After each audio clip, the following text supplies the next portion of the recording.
Ladies and gentlemen, I welcome you all with a very deep apology for the technical difficulties that we've encountered in launching this important seminar. I believe that we now have those fixed and I see the numbers building up. Can I get things underway? I'm Michael Crommelin from Melbourne Law School, and this is, of course, the Centre for Comparative Constitutional Studies Global Public Law seminar celebrating the 30th anniversary of the landmark decision of the High Court in Australian Capital Television against the Commonwealth. We have a quite outstanding panel whose achievements are such that I won't attempt to provide even the briefest summary of them. I'll just introduce each in the order in which they'll speak. Dan Meagher will speak first. Dan's from Deakin Law School. He will be followed by Adrienne Stone from Melbourne Law School and Kathleen Foley S.C from the Victorian Bar. Can I invite you to think about questions, because notwithstanding our late start, there will be significant time for questions at the end, and it'll be great if you're geared up and ready to go. So without any further delay, I hope, all fingers crossed, can I ask again Dan to launch the proceedings with his presentation. Thanks very much, Michael, and thanks again, Jayani, for the invitation to join the seminar tonight. I thought I'd kick off the discussion this evening with three broad observations regarding the ACTV case and its ramifications. The first concerns the legitimacy of the implication itself. Now, I'm not a logician or a linguist or even a legal theorist, but upon rereading the decision in preparation for this evening, I remain of the view that the implication was legitimately derived from the constitutional provisions which provide for representative and responsible government. Now, that may seem a rather trifling point, but has become relevant again with the recent judgments of Justice Stewart, beginning with his judgment in Liberty Works. Before I say something about His Honour's scepticism regarding the implied freedom, can I make two brief points about the ACTV decision itself? The first is that I've always considered the judgment of Justice Brennan, as he then was, and his account and conception of the implied freedom to be an attractive one. And relevantly, his proposition that Parliament, chosen by the people, not the courts, not the executive government, bears the chief responsibility for maintaining representative democracy in the Australian Commonwealth. I think that should always be kept firmly in mind when one is considering the compatibility of laws or otherwise with the implied freedom. The second is that was interesting to note, at least to me, in rereading the case, that in a number of judgments, in particular the judgment of Chief Justice Mason and the joint judgment of Justices Dean and Toohey, they hone in on an issue which, in my view, remains still the most difficult and consequential issue in the application of the implied freedom, and that is determining the nature and extent of the burden on political communication which a law imposes. And I'll say something a little more about that issue in a moment. But back to Justice Stewart. In Liberty Works, His Honour said, it is arguable, and I quote here, that the implied freedom does not exist.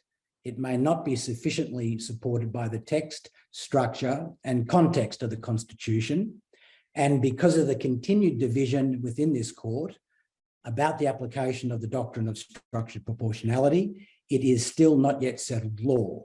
The division within the court over so important an issue may justify a reconsideration of the implication itself. Now, it seems to me, with respect, the proposition that the implied freedom is still not settled law is rather dubious, at least since the High Court's unanimous decision in Longy in 1997. Both the legitimacy of the implication and the test used in its application have been settled doctrine of the court. As to the latter, the quite reasonable disagreement, in my view, as to which form of justification analysis should be used, structured proportionality or calibrated scrutiny, is directed towards answering the uniformly accepted second limb of the Logie test. And neither analytical camp denies, so far as I'm aware, that some form of justification analysis is required and undertaken in order to do so. And as to the former, it seems to me a unanimous judgment of the court and an unbroken line of authority since then too late to now seek reconsideration of the implied freedom's derivation and or to question its legitimacy. Having said that, it's not to deny that the application of the implied freedom, like the Melbourne Corporation Principle, for example, requires consideration of a number of difficult issues upon which reasonable judicial minds may well indeed do differ. For example, what is the scope of political communication? When is there a burden on it? What is the extent of that burden? And also the very important and difficult question as to what are the purpose or the purposes of the relevant impugned law. As Justice Brennan said in ACTV, and I quote, "To hold that the Constitution contains such an implication is not to state any very precise criterion for determining the validity of impugned legislation.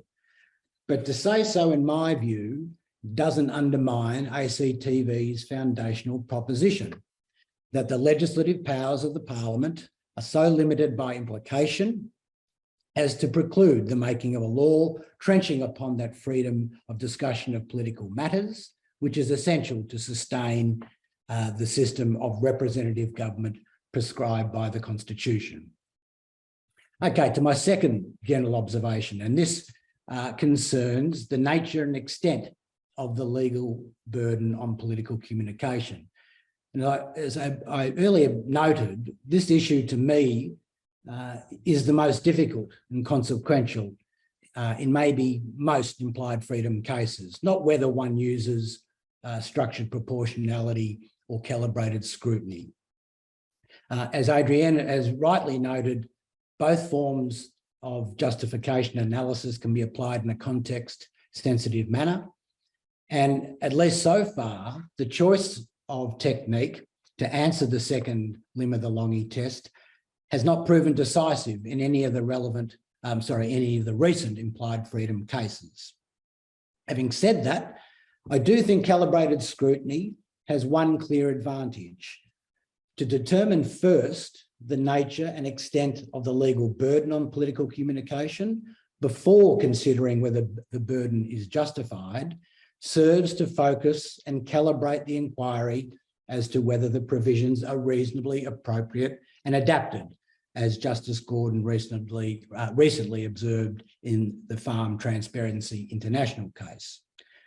And relatedly, in doing so, this critical issue is in front and centre of the justification analysis required, rather than having to address it for the first time, at least formally, at the third stage of structured proportionality when considering whether a law is adequate in its balance.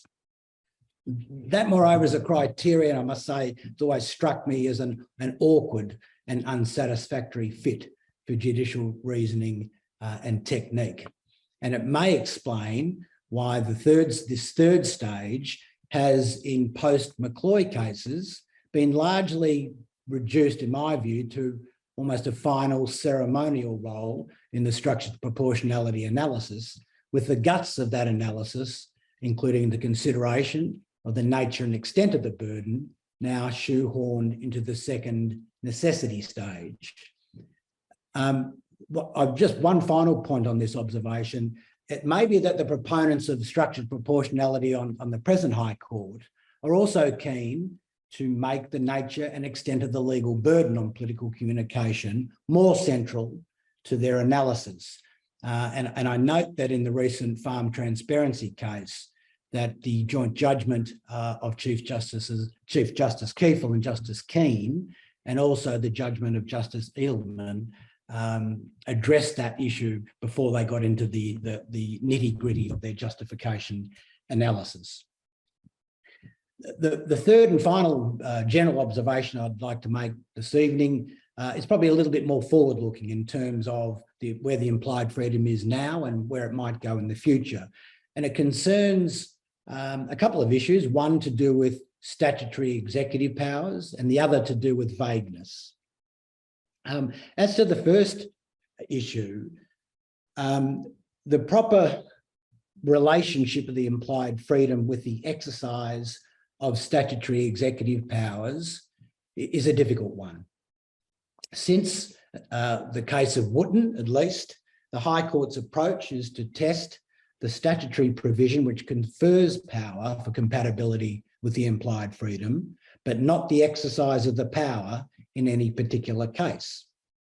The latter, says the court, is a separate administrative law, not constitutional law question. Fair enough.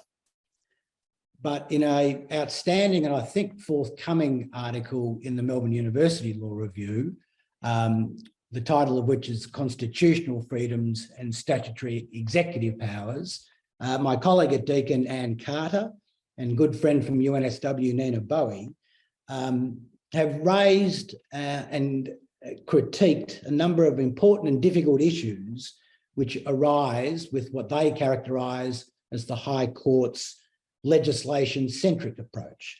And most relevantly, when the statutory provision confers discretion in very broad and general terms, how it is that implied freedom considerations are brought meaningfully to bear without considering the manner in which the discretion was actually exercised in a particular case. So I commend their paper to you and also their proposed solution, or one of many proposed solutions that they offer in that article. The other point I'd like to address concerns vagueness. In Brown, you'll probably be well aware that the High Court clearly rejected the relevance and legitimacy of an American-style void for vagueness doctrine in the context of the implied freedom. They did so primarily on the basis that our Constitution has no counterpart to the due process clauses of the 5th and 14th Amendments of the United States Constitution. Again, fair enough. But I'd make two brief points. The other arguably more important basis of the American vagueness doctrine, at least in the contemporary jurisprudence of the United States Supreme Court, is in fact the separation of powers doctrine. And that, as we well know, is a doctrine and structure which our framers largely lifted from their American counterpart and placed into our foundational document. So if the separation of powers provides an alternative constitutional basis for the vagueness doctrine in the United States, then logically this justification may be available in Australia as well. Whether or not such a development, of course, would be prudent is another matter entirely. A related point is that our High Court, or our courts, must necessarily grapple with similar considerations of vagueness, in my view, when confronted with laws such as the one in Brown, which are well unsatisfactorily vague. So it may not matter what it is called, but the court will need to ensure it has adequate analytical and doctrinal tools to ensure such considerations are adequately addressed in these sorts of implied freedom cases. And determining the nature and extent of the legal burden on political communication seems like the logical place to do so. Maybe I'll finish with this, and it's maybe a gratuitous constitutional counterfactual. I wonder how the present High Court might decide, or might have decided, the ACTV case. My 2 cents worth, and that's all it is that most of Part 3D, which was invalidated, may well be found valid, with the possible exception of the replacement regime of which the majority judges were decidedly cool upon. The reason I raise that is, and maybe the more important point or interesting point, is that on the current High Court, there doesn't appear any, at least to me, correlation between the use, for example, of structured proportionality as equating to a more searching form of judicial scrutiny. Indeed, maybe on the contrary. Seems to me that Justice Gabler, a strong proponent of calibrated scrutiny and critic of structured proportionality, is applying or has applied the strictest conception of the implied freedom, at least in relatively recent cases. And I note that His Honour has invalidated laws in Preston, Brown, Liberty Works, and most recently in Farm Transparency International. So that's enough for me. Thanks very much for listening. Thank you very much indeed, Dan. Got us up to a flying start, and let me now just hand the baton to Adrienne.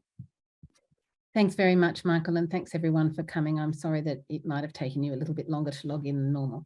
So in preparing my remarks today, I went back to have a look at some of the press reporting surrounding Australian Capital Television 30 years ago, and I remembered a detail that I had forgotten until recently reminded, which was the High Court actually announced the result in the cases on the 28th of August, approximately 1 month before the full judgments containing reasons, leaving, in the words of the Australian Financial Review, lawyers howling in frustration, aware that Commonwealth legislation had been declared invalid, but unsure why. And of course, on the 30th of September, the 30th anniversary of which is just approaching, we got the full reasons. Now, if you look at the reaction to those reasons, it was in the press very excited, with headlines declaring High Court in free speech breakthrough and High Court in backing for freedom of speech. And the Sydney Morning Herald editorial, in fact, praised the decision for its caution, clarity, and for opening a beachhead to a wider and more secure liberty for Australians.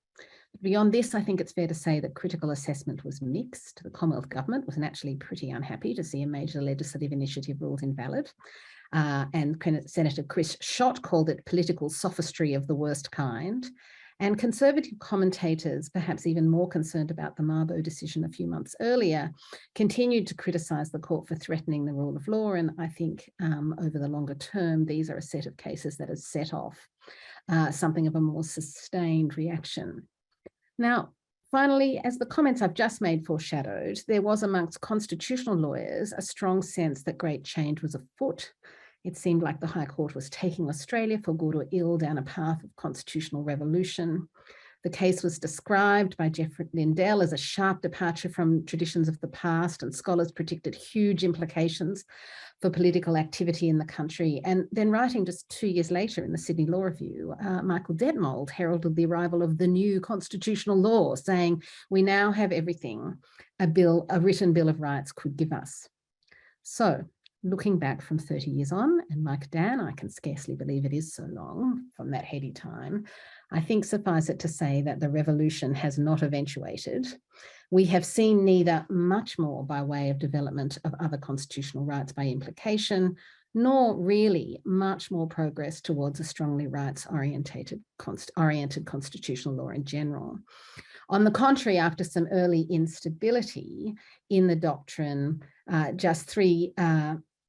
in 1997, the High Court famously delivered a unanimous judgment which reaffirming the freedom of political communication, but at the same time seeking to limit it by emphasising the limits that text and structure place on the Constitution.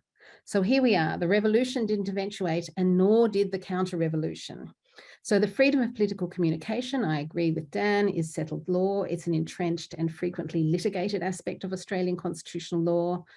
But at the same time, there remains a persistent minority critical line of thinking amongst constitutional scholars and judges. And Dan took us very relevantly to the recent judgment of Justice Stewart in Liberty Works, but I also add to this line, of course, Justice Callanan, most memorably in ABC and Lena Gay Meets, and Justice Hayden in Monis and the Queen. So this leaves the freedom of political communication in a somewhat unusual position. It is frequently litigated and commands widespread acceptance. But at the same time, there is a persistent line of criticism that is unlike criticism we typically see in constitutional law.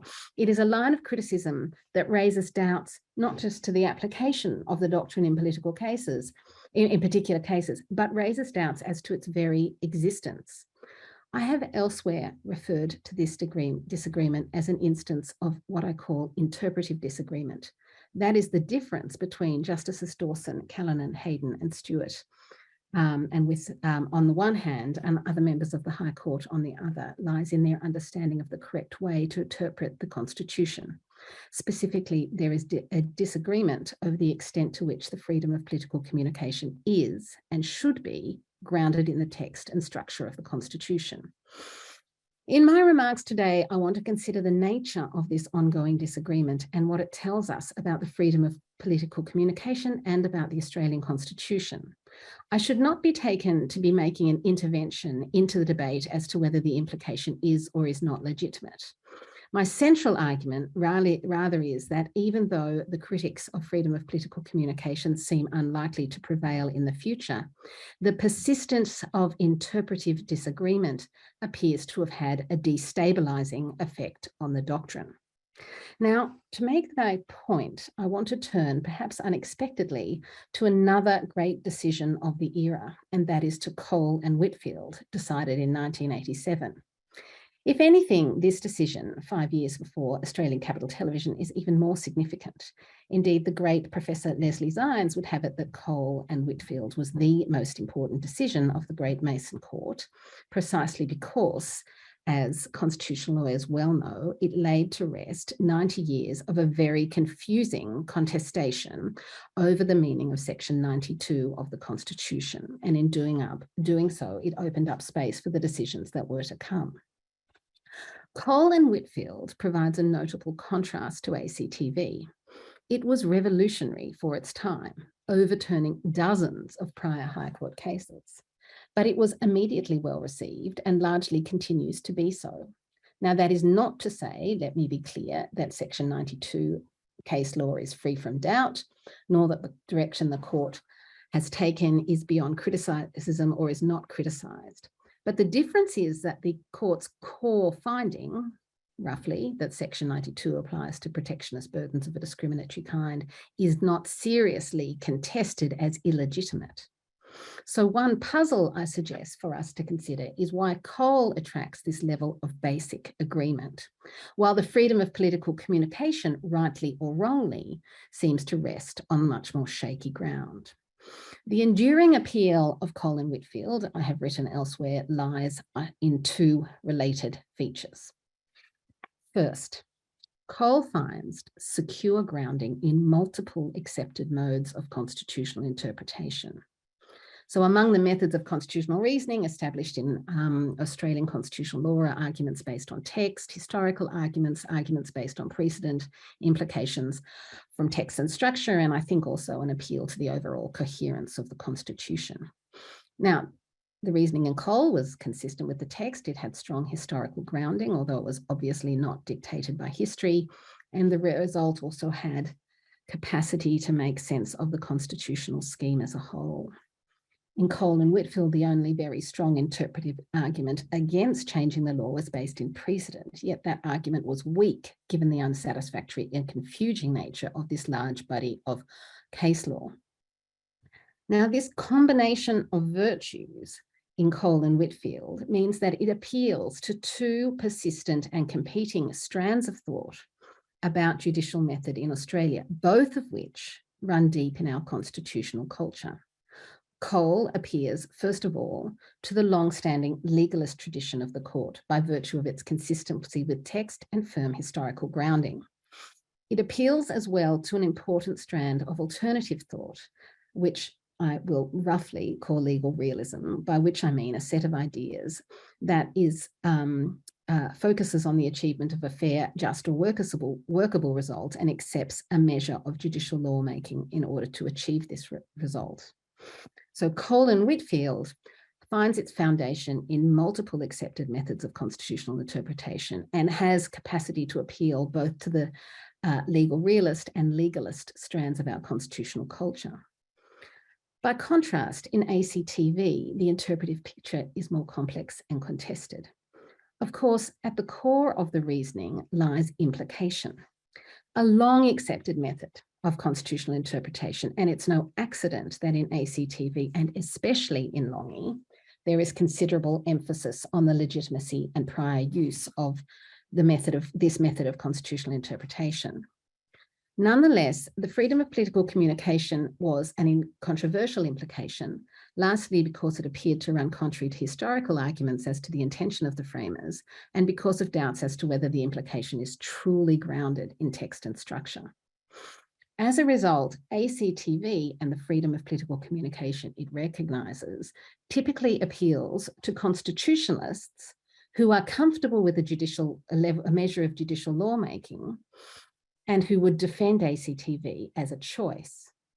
But by contrast, the insecure textual foundation and historical contradiction of the doctrine has guaranteed its continual contestation by scholars and judges whose overriding commitments lie with legalism. So to put it in short, ACTV does not have the breadth of appeal across the spectrum of views about constitutional interpretation and the judicial role in Australia to which Cole can appeal. More generally, this comparison suggests that interpretations of the Constitution will be most secure when, as in Cole and Whitfield, an interpretation is well supported by more than one established method and is not inconsistent with any of them. And when, as in Cole and Whitfield, it can appeal both to the legalist and realist aspects of our constitutional tradition.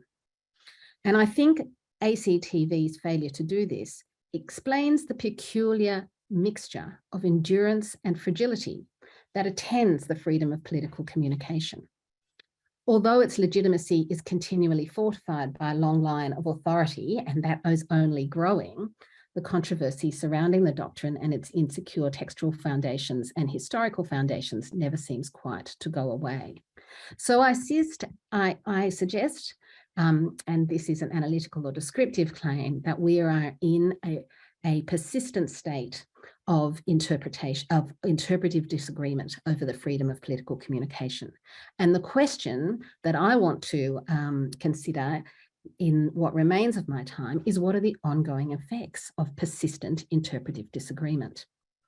First, I think persistent interpretive disagreement is responsible for what I take to be the excessive emphasis in Longy on constitutional text and structure. The court's insistence since Longy on the primacy of text and structure is unmistakably driven, in my view, by a perceived need to shore up the legitimacy of the doctrine. To put it another way, doubts as to the doctrine's legitimate basis were answered in Longy with an attempt to confine the doctrine to necessary implications from the text and structure of the Constitution. However, as I have argued at length elsewhere, it is not possible to understand or articulate the extent of the freedom of political communication without references to ideas and values found outside constitutional text and structure.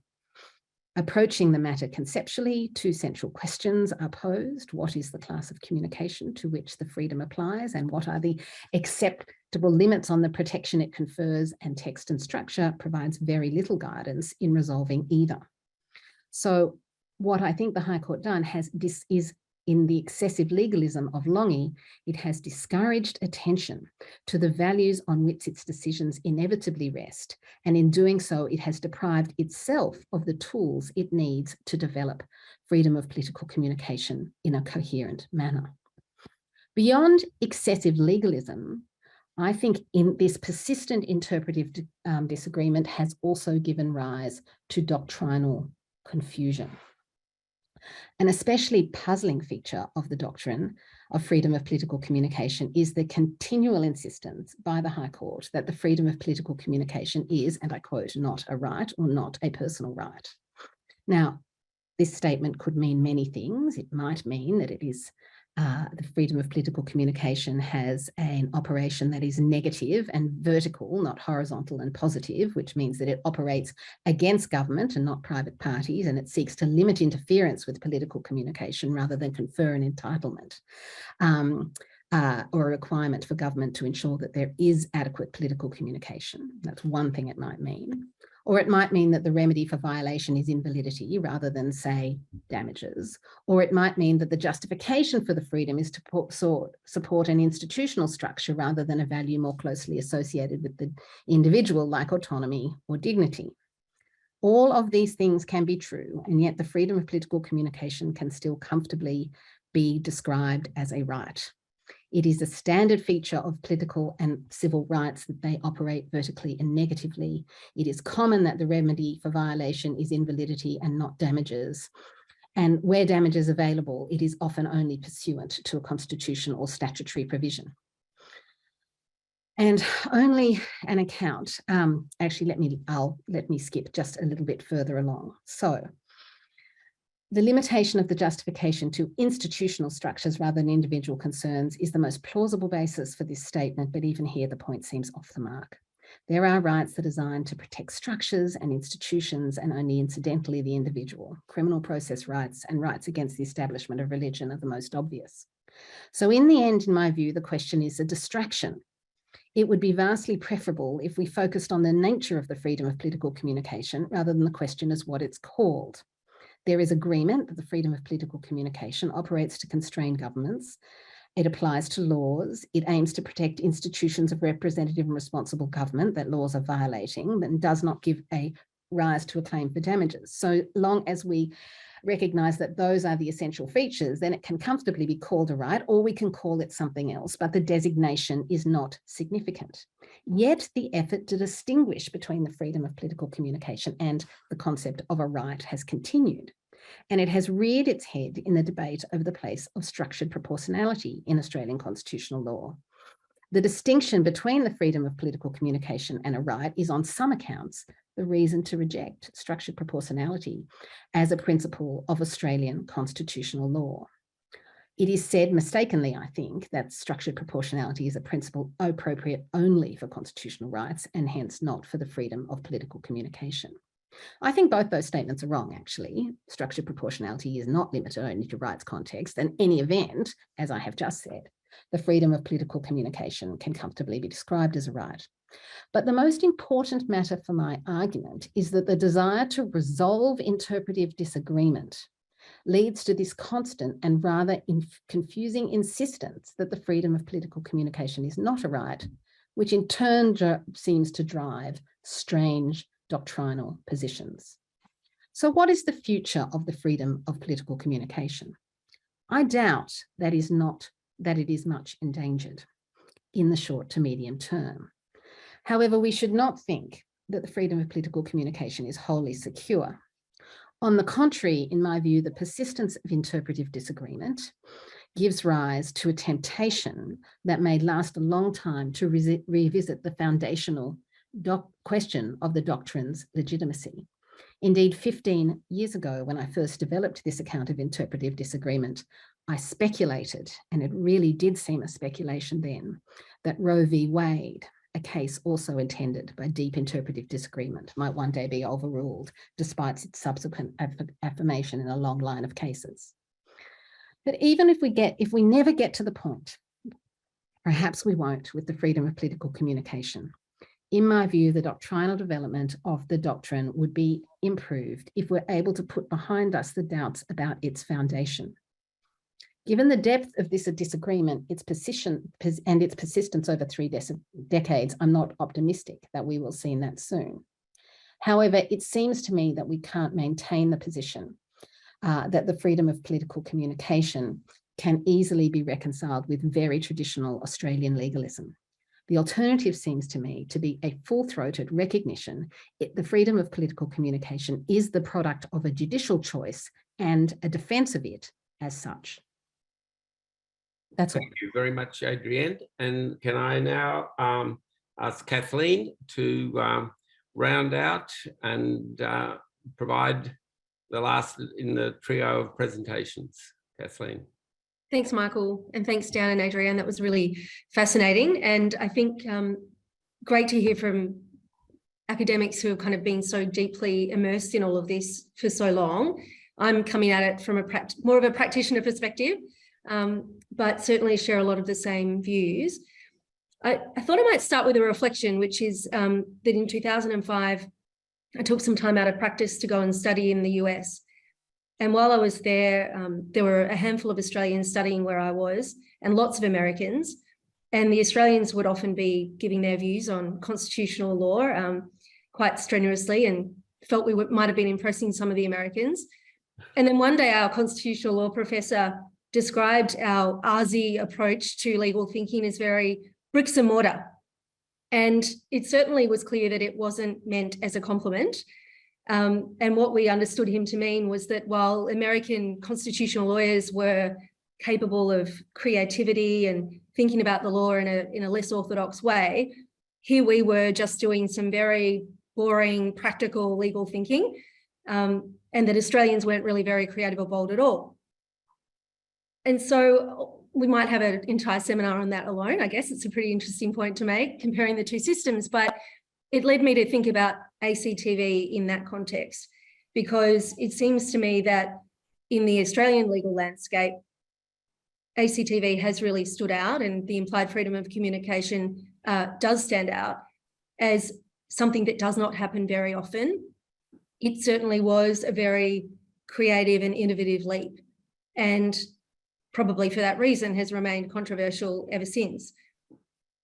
It was something that was new and unexpected, and as Adrienne has said from the media reporting at the time, it created this dream, this possibility that Australian constitutional law might start to travel in a direction that people hadn't really anticipated. I think another reason why it kind of stood out against this bricks and mortar legal framework is because it was born of a judge-made innovation. You know, this, and what I mean by that is this implied freedom of political communication didn't arise because Parliament had passed a new piece of legislation and the High Court was now looking at that for the first time and making pronouncements about how we should understand this new law. This was a completely new approach to how we would think about something that had been there for a very, very long time, and that people had thought about in the same way for a very, very long time. And so for that reason also, it stands out as something quite different.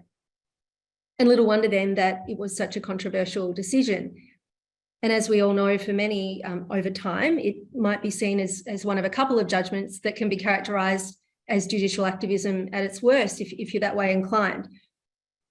But for me, it really has been over time, this line of authority, a demonstration of the capacity of the Australian legal system to evolve, not just in a reactive way, but to actually evolve, push ahead, move ahead, and think about things a little differently.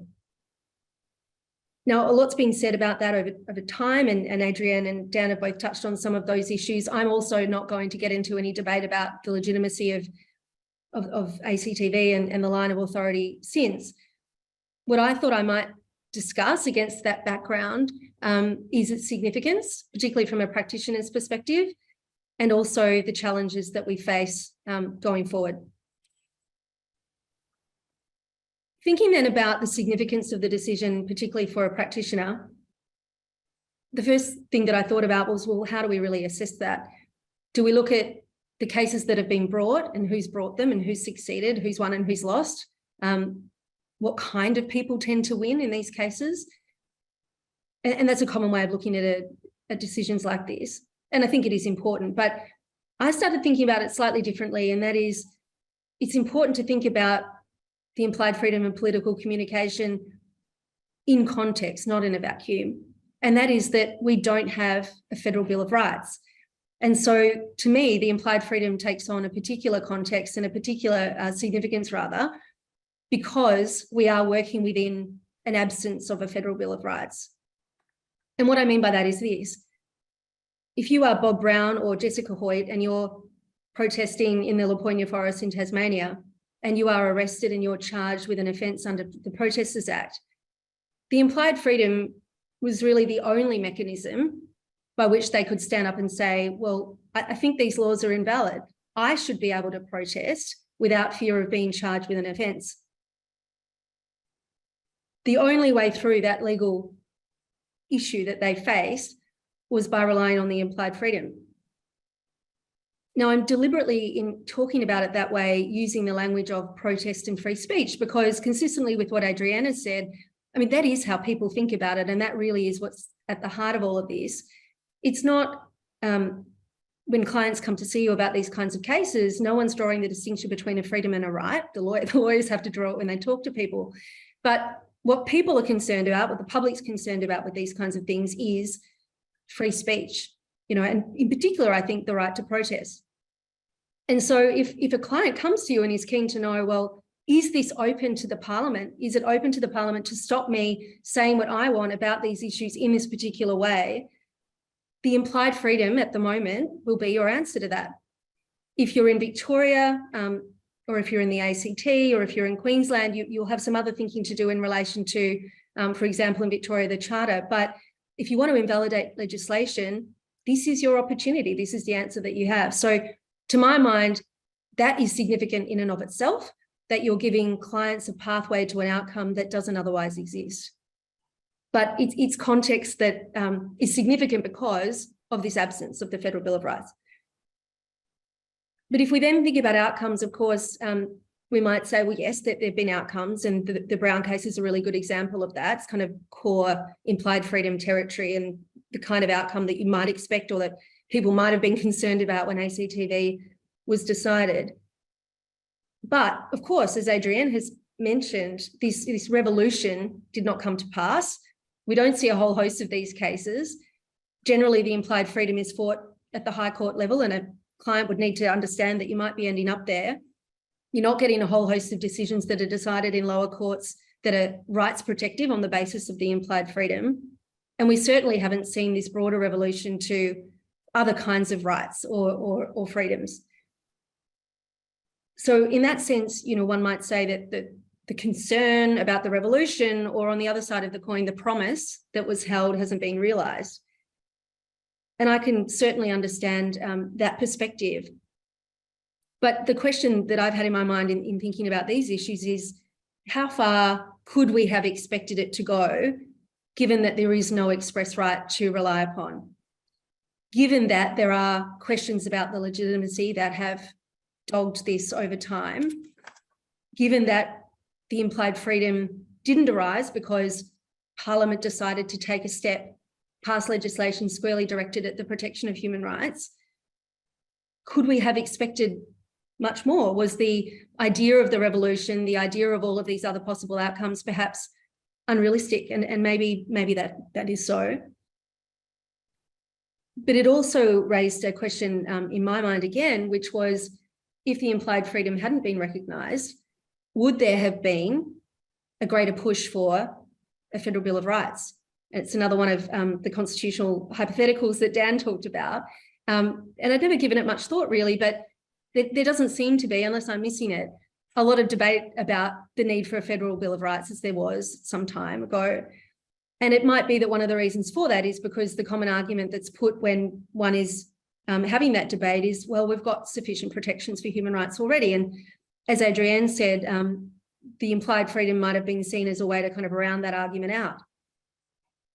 And so it might be said then that because our courts have recognised not a right, but a freedom, that the strength of the push towards a Federal Bill of Rights lost some of its momentum.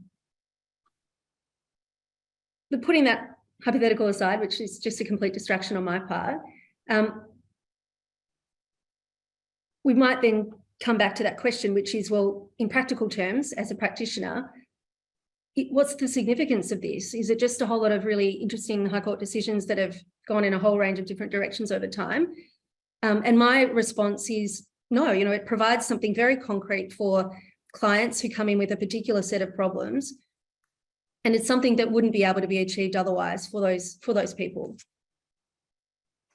However, also from a practitioner perspective, in advising those clients, those hypothetical clients that come through the door, you face great challenges. And this goes to some of the points that have been made by both Dan and Adrienne, that the implied freedom over time has developed in a way that has involved considerable complexity, and that poses difficulties in giving advice to clients, and also difficulties for practitioners in how you structure cases involving the implied freedom and the kind of evidence that you might need to bring to bear. And there is, even after all of this time, still uncertainty in relation to key aspects of its operation.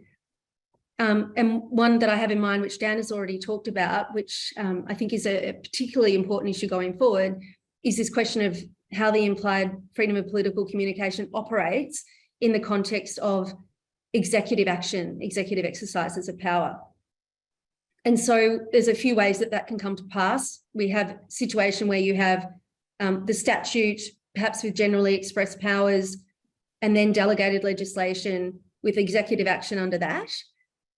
Or we have a statute with executive action directly taken under that statute. And both of those scenarios raise different kinds of questions. As Dan mentioned, we do already have case law on this issue.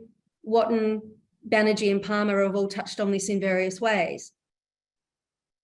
Nevertheless, I think there are some pretty important questions remaining, and the kinds of issues that Dan has mentioned, I think, are very much live at the moment.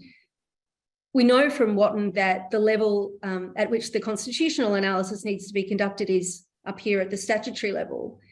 But as Dan has identified, there's a real question arising in the cases about what we do where the statute confers a very generally expressed or highly discretionary power.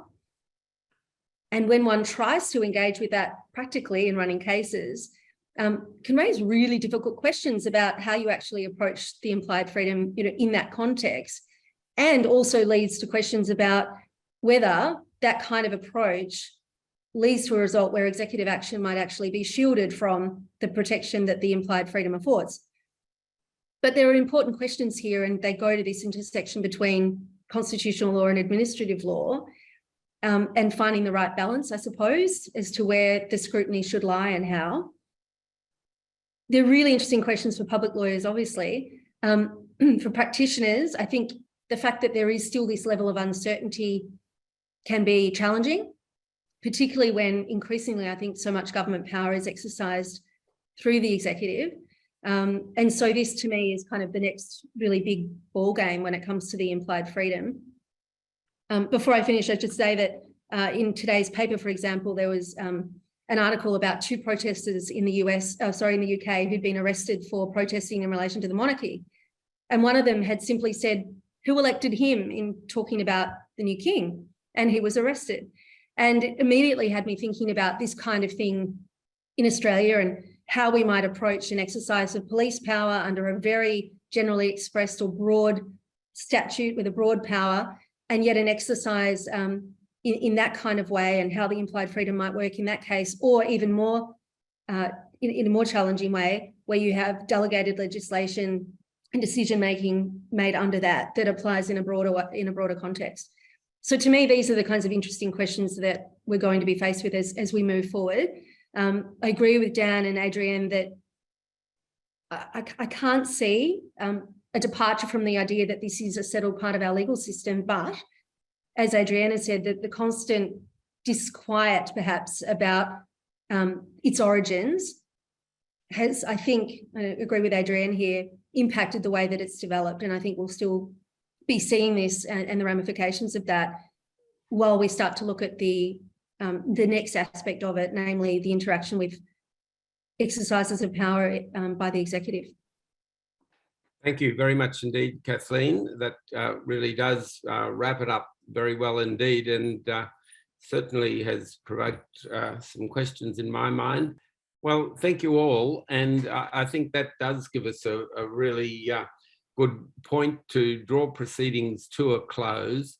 In closing, particularly thank all the panellists, because as I fully expected from the outcome, they have provided highly stimulating, provocative and thoughtful analyses of where we are and where we might be going, or perhaps where we could go if we were to revise our thinking in some perhaps even modest respects about an aspect of the Constitution that has always struck me as having had a very difficult, perhaps unnecessary or undeservedly difficult life. I mean, it's strange to me that the going has been so tough for this one. and you compare it to just about anything else. Dan talked about chapter 3. Adrienne talked about section 92, but the list is quite a long list of other parts of the Constitution where equally, provocative decisions of the court have not attracted the reception, mixed as it has been, but nevertheless, and a difficult, I think, reception. So with those final remarks, can I lastly thank all those who have attended, with final apologies for the difficulties that we created for you in the beginning, and looking forward to see you soon at the next in this series. Thank you all. Good night. Thanks, Michael. Thanks, Michael. Thank you, Kathleen. Thank you, Dan. Thanks, everyone.